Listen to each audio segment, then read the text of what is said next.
예, 저는 1985년에 남포교회를 개척해서 2017년에 은퇴했습니다.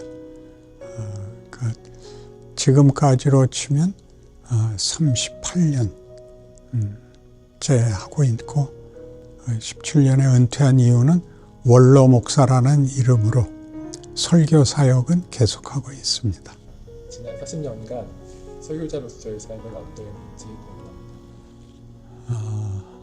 하나님에 대하여 어떤 이해가 이제 쌓여갔는가, 현실에 대한 이해가 얼마나 쌓여갔는가 하는 것이 이제 설교자의 본무인 것 같습니다.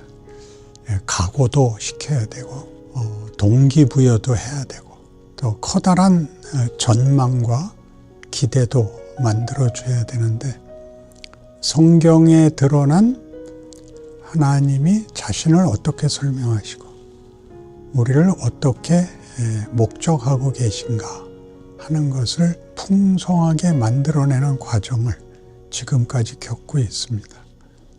이 풍성함이라는 것에 대한 이해가 이렇게 다양하고 아름답고 명예롭고 영광된 것인데, 제가 자라면서나 아직까지나 보면 도덕적 잣대에 기준한 놀라움이라는 것과는 아직 못 미치는 것 같지 않은가, 거기에 제 설교자로서의 소명이 있지 않는가, 그렇게 생각합니다.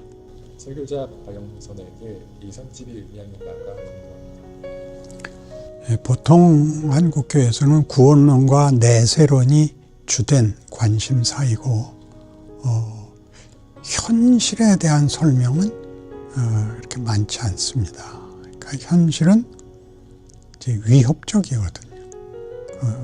우리는 모든 도전에 대한 답을 갖고 있지 않습니다. 죽으면 천국 가는 거는 확신하고 있는데, 살아생전엔 뭘 해야 되는지 쉽게는 이제 전도하고 봉사한다라는 단어로 덮었는데, 실제로 보면 다 착하게 살기가 전부인 도덕적 신앙관이 현실 신앙이고, 하나님이 우리를 만들어 간다 하는 부분에서는 굉장히 한국교회의 설명이 약했습니다. 왜 우리에게 기대치 않은 실패와 자책을 하나님이 요구하시는지, 또 거의 절망에까지 몰아넣으시는지 하는 것들이 저한테 큰 관심이었고, 하나님이 어떻게 현실 속에서 일을 하시고 우리를 만들어가는가 하는 부분에 대해서 하나씩 배워나갔다, 설명해 나갔다, 이런 것이 제 처음에 성과, 그다음에 믿음, 또 교회, 이번에 나온 자유같이 이런 단어들이 구체적으로 무슨 내용인가를 설명하게 됐습니다.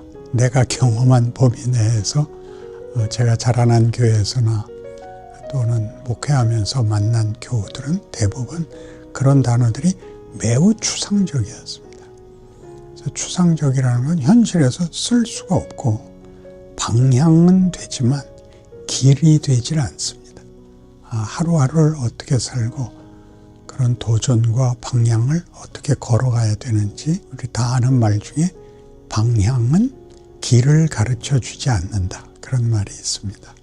그러니까 내가 목적지를 바라보고 있다고 해서 또는 안다고 해서 갈 수 있는 게 아니고, 가려면 구체적인 현실에서는 돌아가야 되고 쉬어가야 되고 그렇게 가야 됩니다.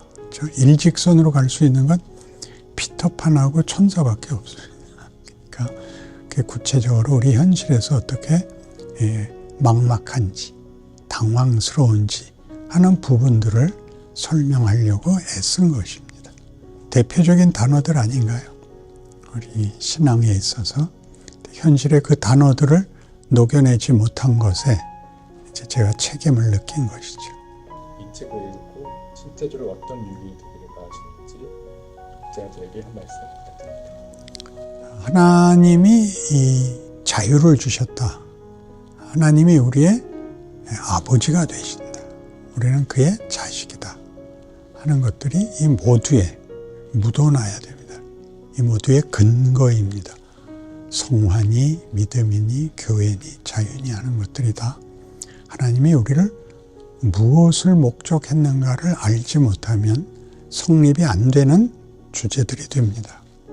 그런데 이 일을 하나님이 은혜라는 걸로 하시거든요.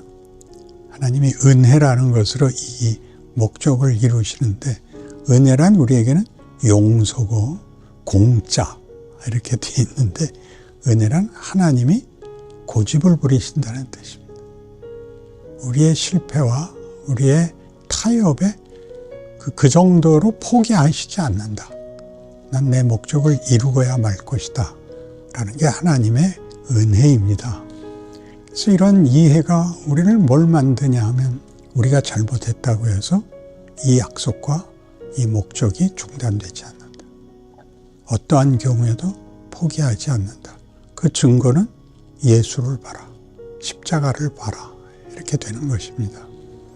하나님이 그 뜻을 포기하시지 않는다면 아무래도 괜찮지 않는가라고 얘기하는 것은 그러니까 못난 말이 되는 겁니다. 부끄러운 말이 되는 거죠. 신앙 행위는 죄를 짓는 것과 거룩하게 사는 것으로 구별이 되는 게 아니라 부끄럽게 사느냐 명예롭게 사느냐의 싸움입니다. 왜냐하면 존재론에 관한 것이고 운명을 향하여 가는 노력이어야 되고 과정이어야 되기 때문에 그 길에서 벗어나는 것을 부끄러워해야 됩니다.